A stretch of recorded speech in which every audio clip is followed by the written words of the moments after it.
여러분은 특별한 사람이기를 원하십니까? 아니면 평범한 사람이었으면 좋으시겠습니까? 모든 사람이요, 특별한 사람이 될 수 있다면 특별한 사람은 특별할 수 없을 것입니다. 오히려 모든 사람들이 특별한 사람이 되면 그 순간은 오히려 평범한 사람이 특별한 사람처럼 여겨지게 될 것입니다. 그래서 오늘날 이 시대는 특별한 사람이 되기 위하여서 탁월한 능력이나 탁월한 실력이 있고 어떠한 탁월한 성취를 거두어야 된다고 이야기합니다.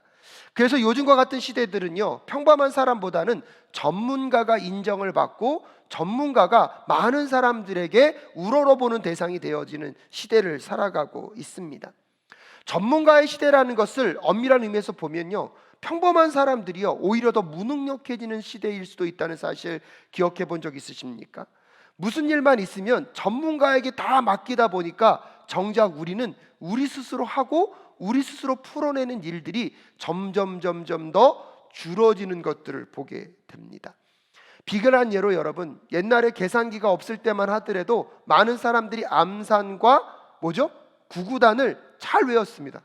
근데 문제는 뭐냐면 계산기가 발전되고 나니까 요즘 무엇을 계산하는 것이 머리에 탁탁탁 되지 않는 것들을 경험해 본 적은 없으십니까?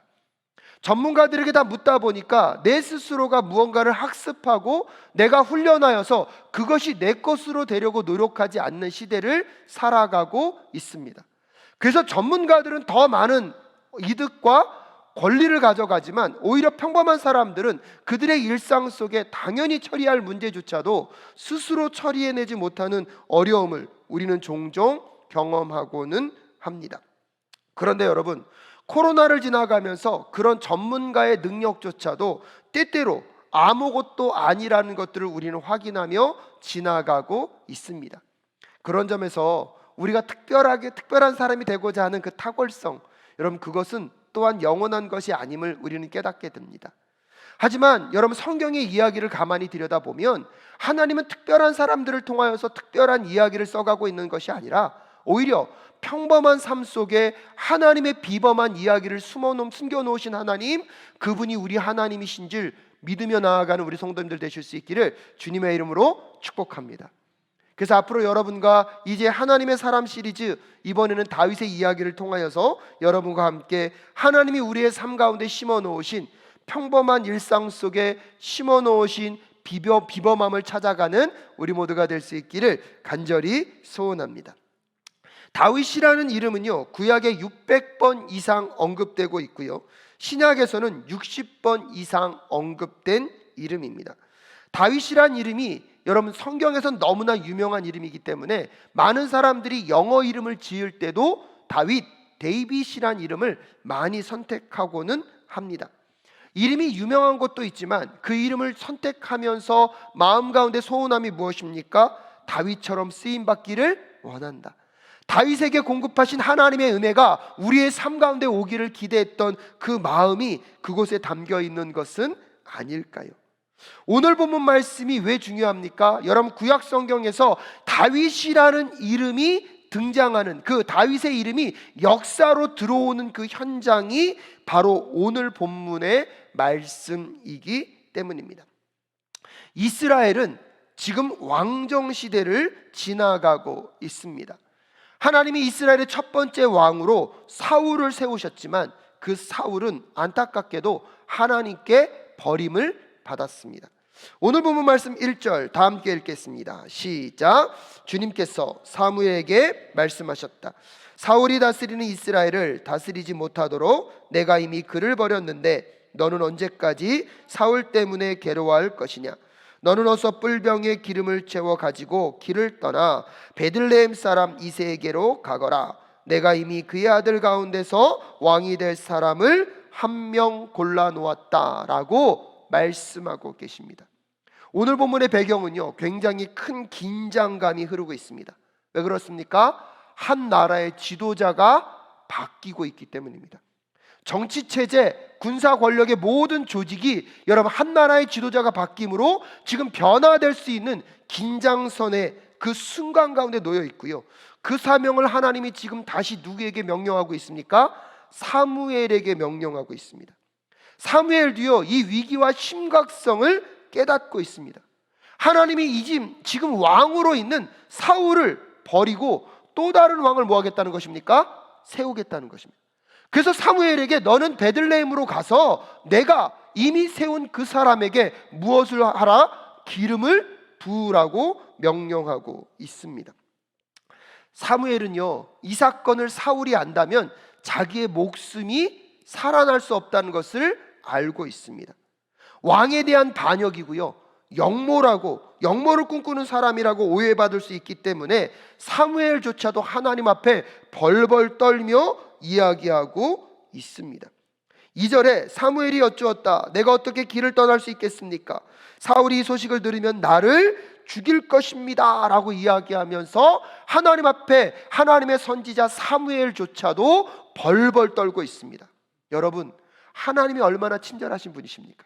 하나님의 사명과 뜻을 주시면서 그 사명과 그 뜻 앞에 우리의 인생의 위기와 어려움이 찾아옵니까? 그 어려움과 위기도 찾아갈 길을 만들어주시는 하나님, 우리 하나님이신 줄로 믿습니다.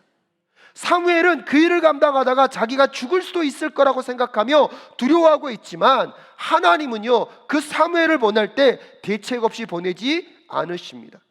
그러기에 오늘 하나님의 부르심을 받는 우리 모든 성도님들, 하나님의 일을 감당할 때 여러분 마음 가운데 찾아오는 어려움과 힘겨움 모든 것 다 주님 앞에 내려놓을 수 있기를 주님의 이름으로 축복합니다.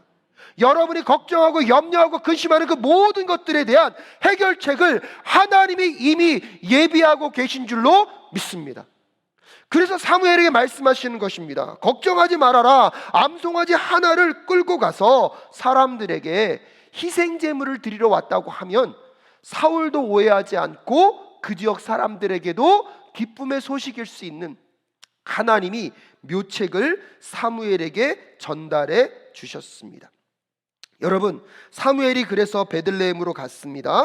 그런데요, 이 사무엘이 베들레헴에 등장하자 이제는요, 누가 긴장하고 있습니까? 베들레헴 사람들이 긴장하고 있습니다. 하나님의 선지자 사무엘이 우리 마을에 왜 왔을까? 선지자를 통하여서 하나님이 무엇을 말씀하기를 원하셨을까? 그들의 마음이 심히 부담이 되고 있습니다. 4절 말씀 함께 읽어볼까요? 4절 읽겠습니다. 시작. 사무엘이 주님께서 시키신 대로 하여 베들레헴에 이르니 그 성읍의 장로들이 떨면서 나와 맞으며 물었다. 좋은 일로 오시는 겁니까? 여러분, 왜 베들레헴에 있던 이런 장로들이 두려움과 떨림으로 사무엘 앞에 왔을까요? 선지자의 등장은요, 그들에겐 두려움입니다. 왜요? 누구의 메시지를 갖고 오기 때문입니까? 하나님의 메시지를 갖고 오기 때문입니다. 그들의 마음과 심령 가운데 도둑이 제 발을 저린다고, 혹시 우리가 무슨 잘못을 하여서 저 선지자가 와서 우리에게 심판의 메시지를 선포하면 그 순간 그들의 목숨은 어떤 목숨입니까? 죽은 목숨이기 때문입니다. 선지자가 등장하니까 그들의 마음과 심령 가운데 그들의 죄악의 문제들이 하나하나 떠올랐을 것입니다. 아무도 모르게 지은 죄악들이 떠올랐을 것입니다. 두려움 가운데 사무엘 앞에 나아가서 좋은 일로 오는 것입니까? 여러분, 사무엘이 뭐라고 말합니까? 좋은 일로 왔다고 이야기하는 순간 그들의 마음 가운데 긴장감은 떠나가고 하나님이 주시는 무엇이요? 기쁨의 잔치, 기쁨의 제사, 기쁨의 예배가 그들의 심령을 채웠을 것입니다. 사랑하는 성도 여러분, 이 예배를 통하여서 여러분의 마음 가운데 있는 정죄감이 떠나갈 수 있기를 주님의 이름으로 축복합니다. 여러분을 받아주시는 그 하나님을 받아들이며 이 예배가 오늘 사무엘과 베들레헴 사람들이 함께 누리고 있는 그 기쁨의 잔치가 될 수 있기를 주님의 이름으로 축복합니다. 긴장감이 사라진 그곳에 이제 기쁨의 제사, 기쁨의 잔치가 벌어지고 있습니다. 그런데 베들레헴에 있는 사람들은 이 기쁨의 잔치, 이 기쁨의 예배의 의미가 무엇인지를 몰랐을 것입니다. 하지만 사무엘은 하나님이 그곳에 그를 보내신 목적을 잃어버리지 않고 오늘 보면 1절부터 10절까지 하나님이 선택한 그 가문, 이세의 가문의 아들들을 만나는 장면들을 오늘 우리에게 소개시켜 주고 있습니다. 여기에 오기 전까지 사무엘의 마음은요, 여전히 두렵고 떨렸습니다. 왜요? 새로운 왕을 세우려고 오는 과정 가운데 누가 알면요? 사울이 알면 나는 죽은 목숨이에요. 두려움과 떨림으로 올 수 없다고 이야기하였지만 하나님이 그 모든 문제를 풀어가게 하시고 해결하게 하시고 이제 이 베들레헴에서 하나님이 말씀하시는 희생제물을 드리며 기쁨의 잔치를 벌이면서 이새의 가정을 초대하여 그들을 거룩하게 구별합니다. 이제 사무엘의 마음에도 어떠한 기대감이 있습니까? 다음에 하나님이 세울 왕이 누가 될 것인가? 여러분, 사무엘의 마음 가운데서도 긴장감과 두려움은 떠나가고 이제 하나님이 새로 세우실 하나님의 왕을 기대하며 이새의 아들들을 맞이하고 있습니다. 첫 번째 아들이 누가 등장합니까? 6절 말씀 함께 읽겠습니다. 시작. 그들이 왔을 때에 사무엘은 엘리압을 보고 속으로 주님께서 기름 부어 세우시려는 사람이 정말 주님 앞에 나와섰구나 하고 생각하였다라고 이야기하고 있습니다. 그의 기대에 딱 맞게 첫 번째 등장인물부터 너무나 탁월한 사람이에요. 생긴 외모가요, 최소한 저 정도는 된 것 같아요. 그의 체격과 건장함, 그 갖고 있는 기품과 위엄을 보면 야, 저 사람이야말로 하나님이 왕으로 선택하기에 합당한 사람이구나.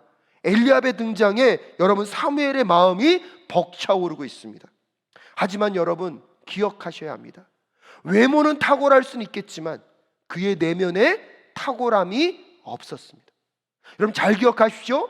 외모적으로 보기에는 너무나 매력적인 사람이에요. 겉으로 보기에는 너무나 훌륭해 보여요. 하지만 그 내면에 무엇이 없습니까?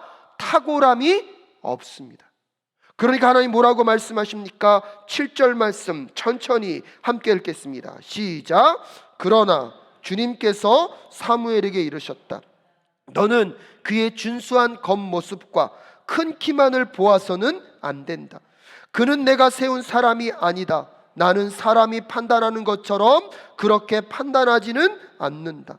사람은 겉모습만을 따라 판단하지만 나 주는 중심을 본다. 할렐루야. 여러분 하나님의 시선은 다윗의 겉모습 아니요, 다윗의 중심에 있었습니다. 사람의 시선은 엘리압의 겉모습에 있었지만 하나님은 그 엘리압의 중심을 보고 계심을 꼭 깨달을 수 있기를 주님의 이름으로 축복합니다. 그 다음에 8절과 9절에 아비나답이 지나갑니다. 삼마가 지나갑니다. 하나님은 동일하게 말씀하십니다. 겉으로 보기에는 무언가가 탁월한 것 같지만 그들의 내면에는 특별한 것이 없었습니다. 그리고 나서 성경은요, 여러분 이새의 7 아들의 이름을 나중에는 언급조차 하지 않습니다. 3명의 아들의 이름만 언급하고 나머지 4명의 아들은 이름조차 언급하지 않고 똑같이 얘기하고 있습니다. 겉은 멀쩡합니다. 겉으로 보기엔 훌륭해 보입니다. 하지만 그 내면에 특별한 것이 없기 때문에 하나님은 그 7사람 모두에게 아니다, 아니다, 아니다라고 말씀하셨습니다. 사랑하는 여러분, 오늘 이 시대를 살아가는 우리의 신앙생활이 겉만 번질한 신앙생활이 아니라 내면이 특별한, 내면이 하나님 보시기에 합당한 신앙생활이 되실 수 있기를 주님의 이름으로 축복합니다. 이 시대의 우리의 신앙이요, 겉모습만 화려한 자들은요, 근본적으로 하나님의 역사를 나타낼 때에 그 하나님의 역사를 담아낼 그릇이 없는 자들입니다. 그런데 여러분, 오늘 본문 말씀을 10절을 가만히 읽어볼까요? 10절을 가만히 읽어보면 이런 식으로 이새가 자기의 아들 7을 모두 사무엘 앞으로 지나가게 하였으나 라고 이야기하고 있습니다.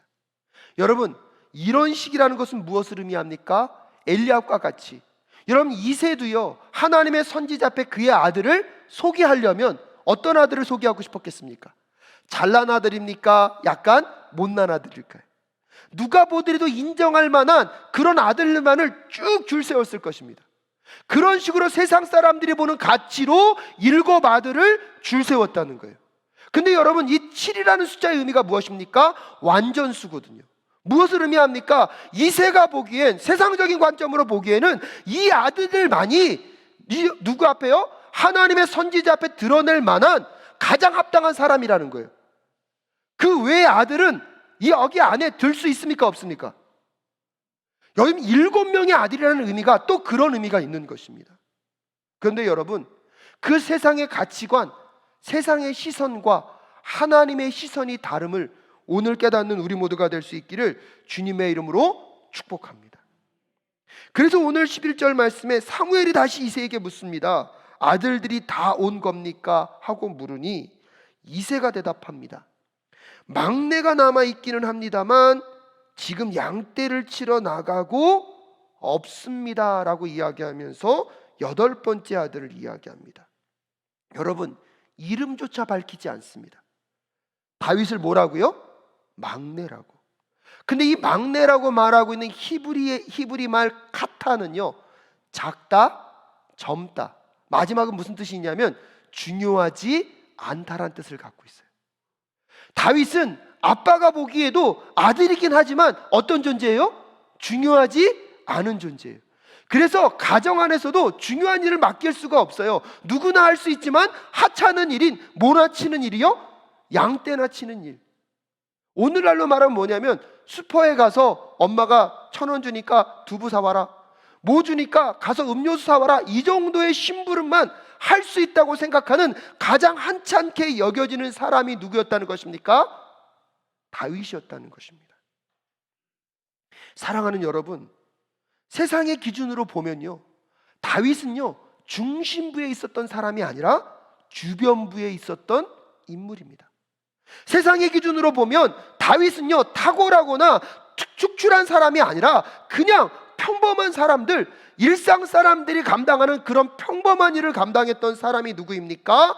다윗이라는 것을 오늘 성경 본문이 우리에게 분명하게 알려주고 있습니다. 하지만 여러분, 다윗은 사람의 안목으로 인해서는 선택될 수 없는 사람이었습니다. 사무엘의 눈에도, 심지어 그의 아버지, 그의 형제들의 눈에도 다윗은요 선택할 만한 특별한 무언가가 없었던 사람입니다. 하지만 여러분, 하나님이 바라보시는 다윗은요 선택될 만한 사람이라고 오늘 성경이 우리에게 이야기해주고 있습니다. 하나님의 영광스러운 나라, 하나님의 선택된 백성을 이끌어갈 한 나라의 민족의 지도자, 그 나라의 왕으로 하나님은 다윗을 보고 계신다는 사실을 기억하십시오. 여러분, 무엇보다 하나님이 그 다윗을 선택할 수 있는 기준은 무엇이었습니까? 세상이 보는 겉모습이 아니라 그의 중심 가운데 하나님이 보시는 마음이 있었기 때문입니다. 여러분, 그 마음은 어떤 마음이었을까요? 그것을 우리가 다 알 수 없지만 시편에요 다윗이 그의 마음을 너무나 잘 표현해 놓았습니다. 근데 그 마음의 한켠을 알 수 있는 것이 시편 63편 1절부터 4절입니다. 여러분, 우리 이 말씀 한번 천천히 읽어볼까요? 시작. 하나님, 주님은 나의 하나님입니다. 내가 주님을 애타게 찾습니다. 물기 없는 땅, 메마르고 황폐한 땅에서 내 영혼이 주님을 찾아 목이 마르고 이 몸도 주님을 애타게 그리워합니다. 내가 성소에서 주님을 뵙고 주님의 권능과 주님의 영광을 봅니다. 주님의 한결같은 사랑이 생명보다 더 소중하기에 내 입술로 주님께 영광을 돌립니다. 생명, 내 손을 들어서 주님의 이름을 찬양하렵니다. 아멘. 여러분, 다윗의 마음에는 이 마음이 있었습니다. 세상 사람들이 보기에 특출난 것 하나도 없었지만 그의 마음과 중심은 누구를 향한 열망이요? 하나님을 향한 열망. 그러기에 세상이 아무리 나를 평범하다 말하고 나를 중요하지 않다 여긴다 할지라도 오늘 나에게 주신 그 환경 속에서 나에게 맡겨진 것 하나님의 부르심인 줄 알고 충성되이 그 자리에서 하나님을 사모하며 초대할 줄 알았던 그 다윗의 중심을 하나님이 보고 계셨습니다. 사랑하는 여러분, 세상 사람들이 우리를 선택해 주지 않는다 할지라도, 세상 사람들이 나를 무어라 불러두지 않는다 할지라도 오늘 하나님은 여러분의 중심을 보고 계심을 기억하실 수 있기를 주님의 이름으로 축복합니다. 세상이 나에게 어떠한 지혜를 허락하지 않는다 할지라도, 세상이 어떤 사람들이 나에게 칭찬을 허락하지 않는다 할지라도, 주여 오늘도 내가 주님을 열망하오니 주여 내 삶 가운데 함께하여 주시옵소서. 여러분, 저도요 어떤 점에서 보면 사람들에게 인정받는 목회자이고 싶을 때가 있습니다. 특별한 목회자가 되고 싶을 때가 있습니다. 그래서요 사람들의 평가에 민감해질 때가 많습니다. 하지만 여러분 생각해 보십시오.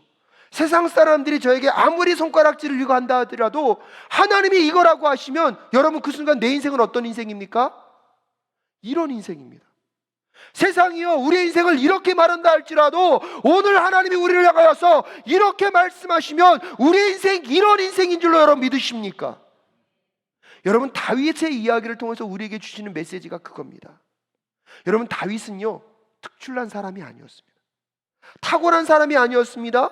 다윗의 이야기가 오늘 우리에게 주는 메시지는 하나님이 특별한 사람을 쓰시는 것이 아니라 하나님은 평범한 사람의 이야기를 하나님의 비범함으로 만들어 가시는 이야기임을 오늘 우리에게 전달해 주고 있음을 믿음으로 깨닫는 우리 모두가 될 수 있기를 주님의 이름으로 축복합니다. 다윗은요 하나님께 선택받은 사람입니다. 사람들에게는 선택받지 못했지만 누구에게 선택받은 사람입니까? 하나님께 선택받은 사람이에요. 근데 여러분 이 이야기를 듣다 보니까요 다윗과 우리의 삶이 비슷하지 않습니까? 여러분 우리는 자꾸요 다윗과 우리의 이야기를요 이렇게 떨어뜨리려고 그래요. 근데 오늘 본문 말씀을 여러분 가만히 읽어보세요. 세상 사람들이 다윗을요 누구도 선택해주지 않았어요. 누구도 인정하지 않았어요. 근데 누가 선택하셨어요? 하나님이 선택하셨어요. 근데 그게 우리의 인생 아닌가요? 우리가 죄로 인하여서 하나님과의 관계가 끊어져 있을 때 세상 사람들은 우리의 삶을 어떠한 삶이라고 하나도 알지 못하고 인정해주지 않을 때 우리가 아직 죄인 되었을 때 하나님이 먼저 우리를 선택하여 불러주셔서 십자가의 구속의 은혜로 여러분 우리와 하나님과의 관계를 화목해 하여 주셨습니다. 우리가 잘났기 때문입니까? 우리에게 구원받을 만한 어떠한 행위가 있었기 때문입니까? 우리가 하나님의 은혜를 받을 만한 자격이 있기 때문에 우리를 불러주신 것입니까? 아니요. 세상 사람들조차도 너희들은 하나님께 선택받을 수 없는 사람이라고 말하는 그 상황 속에서도 여러분 다윗을 선택하여 부르신 하나님이 우리를 선택하여 불러주셨습니다. 할렐루야. 여러분이 그런 존재입니다. 우리는 자꾸 그걸 잊어버려요. 여러분들 선택하여 부르셨을 뿐만 아니라 베드로전서 2장 9절에 보니까 뭐라고 말씀하시냐면 이렇게 말씀하십니다. 함께 읽겠습니다. 시작. 그러나 여러분은 택하심을 받은 족속이요 왕과 같은 제사장들이요 거룩한 민족이요 하나님의 소유가 된 백성입니다. 그래서 여러분을 어두움에서 불러내어 자기의 놀라운 빛 가운데로 인도하신 분의 업적을 여러분이 선포하는 것입니다. 할렐루야. 선택하여 불러주셨을 뿐만 아니라 여러분 다윗만을 이스라엘의 왕으로 삼으신 것이 아니라 누구도요? 믿으셔야 되는데 다윗만 이스라엘의 왕으로 삼으신 것이 아니라 누구도요? 할렐루야. 나도 거룩한 나라로 그의 거룩한 제사장으로 우리를 세워 주셨습니다.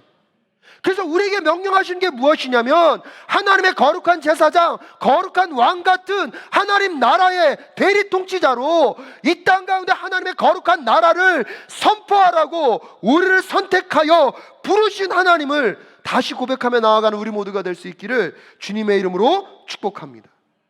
근데 문제는 뭐냐면요 여러분 베드로전서 2장 5절 말씀을 다시 읽겠습니다. 베드로전서 2장 5절 읽겠습니다. 시작.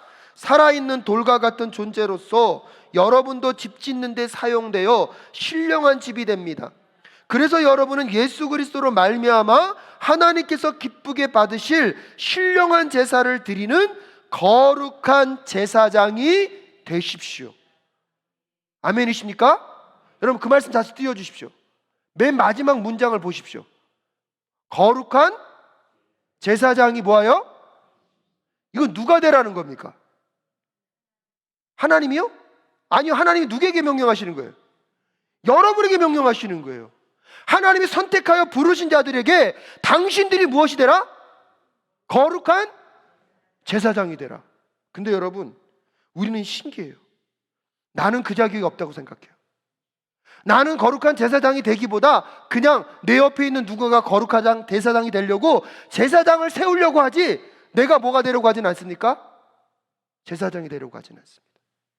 나는 그냥 평신도에 불과한데요. 목사님 내가 어떻게 그런 일을 하겠습니까? 그냥 목사님이나 하시고 우리 교회 장로님들과 권사님들과 안수 집사님만 하시고 저는 뭡니까? 아닙니다. 여러분, 우리의 문제는 무엇입니까? 우리의 인생이 특출나기 때문에 쓰임받을 수 있는 것이 아니라 우리의 인생이 평범하다 할지라도 그 평범한 인생 속에 하나님을 찾고 하나님을 사모하고 하나님을 붙잡는 영혼들을 누가 보고 계십니까? 하나님 보고 계십니다. 하나님이 그 영혼을 선택하여 부르셔서 왕같은 제사장, 거룩한 나라로 삼으신 것입니다. 그렇기 때문에 예수 그리스도의 십자가의 보혈의 피를 그 믿는 것, 내 노력이 아니라 누구의 은혜요? 하나님의 은혜의 이름을 믿고 누가 불러주신 거예요? 하나님이 불러주셨음을 믿는 사람들, 모든 사람들은 다 제사장을 세우는 사람이 아니라 제사장이 되어야 할 줄로 믿습니다. 제사장은 하나님 앞에서 사람을 나타내고 사람 앞에서 하나님을 나타내는 존재라는 것을 기억하십시오. 제사장은 하나님과 인간의 관계를 귀로 듣고 눈으로 보게 하는 사람임을 기억하실 수 있기를 바랍니다. 제사장은 하나님께 인간들의 소원을 말하게 하고 듣게 하고 사람들에게 하나님의 말씀을 전달하는 하나님의 귀한 축복의 통로임을 기억하셔야 합니다. 제사장은 세상과 하나님을 연결하는 하나님이 보내신 축복의 통로인 것입니다. 다시 한번 말씀드립니다. 제사장적 사역은 목회자나 직분을 맡은 사람들만이 감당하는 것이 아니라 오히려 나 같은 평신도, 여러분, 내가 아무것도 아니라고 생각하는 나 같은 평신도, 하지만 이런 나를 십자가의 구속의 은혜로 구원하셨고 그 은혜가 너무나 감사하고 그 은혜가 아니면 살 수 없음을 인정하며 오늘도 예수 그리스도 앞에 나 같은 죄인 살리신 주님 감사합니다. 나 같은 존재 선택하셔서 구원하여 주셨음에 주님 감사합니다. 그 마음으로 주님께 나아가는 그 심령을 보시고 하나님이 선택하여 부르신 여러분이 하나님이 찾으시는 제사장이며 하나님이 찾으시는 이 시대의 다윗임을 깨닫는 우리 모두 되실 수 있기를 주님의 이름으로 축복합니다. 하나님이 그 다윗을 보자 뭐라 말씀하십니까? 여러분 13절 말씀에, 여러분 12절 말씀에 바로 이 사람이다, 어서 그에게 기름을 부어라. 13절 말씀 함께 읽을까요? 시작. 사무엘이 기름 담긴 뿔병을 들고 그의 형들이 둘러선 가운데서 다윗에게 기름을 부었다. 그러자 주님의 영이 그날부터 계속 다윗을 감동시켰다. 사무엘은 거기에서 떠나 라마로 돌아갔다. 사랑하는 여러분, 다윗의 탁월함은 그의 능력이 아닙니다. 오히려 세상적으로는 다윗은요 지극히 평범했고 중요하지 않았던 사람입니다. 하지만 하나님이 다윗을 선택함으로 하나님의 영이 누구와 함께하였기 때문입니까? 다윗과 함께하였기 때문입니다. 오늘 여러분의 삶 속에 하나님의 선택받은 자임을 깨닫고 주님, 내가 제사장만을 세우는 사람이 아니라 누가요? 내가 제사장이 되기를 소원하는 마음으로 주님께 나아갈 때에 하나님이 하나님의 영을 여러분에게 부으셔서 하나님의 크고 놀라운 비밀한 일을 여러분을 통하여서 행하실 줄로 믿습니다. 여러분, 그러기에 선교는요 몇몇 특별한 사람만이 하는 것이 아닙니다. 선교적 삶은 선택된 몇 사람이 감당하는 것이 아닙니다. 오히려 선택된 여러분을 통하여서 하나님은 하나님의 선교를 이 땅 가운데 이루어가기를 원하시는 하나님의 마음이 거기에 담겨 있는 줄로 믿습니다. 여러분, 그러기에 6월부터 시작되어지는 우리 사랑교회 선교학교에 누가 참여해야 될까요? 길게 왔습니다. 선교는 특별한 사람만이 하는 것이 아닙니다. 하나님의 선택을 받고 구원받은 모든 자들은요 하나님의 선교적 부르심 앞에 할렐루야 아멘으로 반응하며 나아가야 할 줄로 믿습니다. 그 반응하는 자들에게 하나님의 영을 부으시고 하나님의 권능과 능력으로 여러분이 감당하지 못할 그 일들을, 여러분의 생각에서는 할 수 없는 그 일들을 반드시 이루게 하실 그 하나님의 역사가 여러분의 삶 가운데 나타나는 그 놀라운 것들을 경험하는 이번 한 주 되실 수 있기를 주님의 이름으로 축복합니다. 말씀을 마무리 지으면서 오늘 여러분에게 그 부탁을 꼭 드리고 싶었습니다. 다윗의 이야기는 여러분 특별한 사람의 이야기가 아닙니다. 다윗의 이야기는 지극히 평범한 사람의 이야기입니다. 근데 그것을 통해서 하나님 우리에게 무엇을 도전하고 있습니까? 우리와 같은 평범한 일상의 삶 속에 우리의 중심과 마음속에 예수 그리스도의 그 십자가의 구속의 은혜를 깨닫고 오늘도 그 은혜를 사모하고 그 십자가를 붙잡는 사람, 하나님이 아니고서는 살아갈 수 없다고 주님을 붙잡는 그 중심을 보시고 오늘 하나님이 그 영혼을 선택하여 부르시는 오늘 이 시간, 여러분 아멘으로 순종하며 그분 앞에 나아가실 수 있기를 주님의 이름으로 축복합니다. 금요일 블레싱 기도회할 할 때 저는 강사 목사님이 그 얘기하는데 도전이 되더라고요. 번개는요 하늘에서 계속 칩니다. 근데 번개는요 아무데나 치지 않는데요. 어디에 친다고요?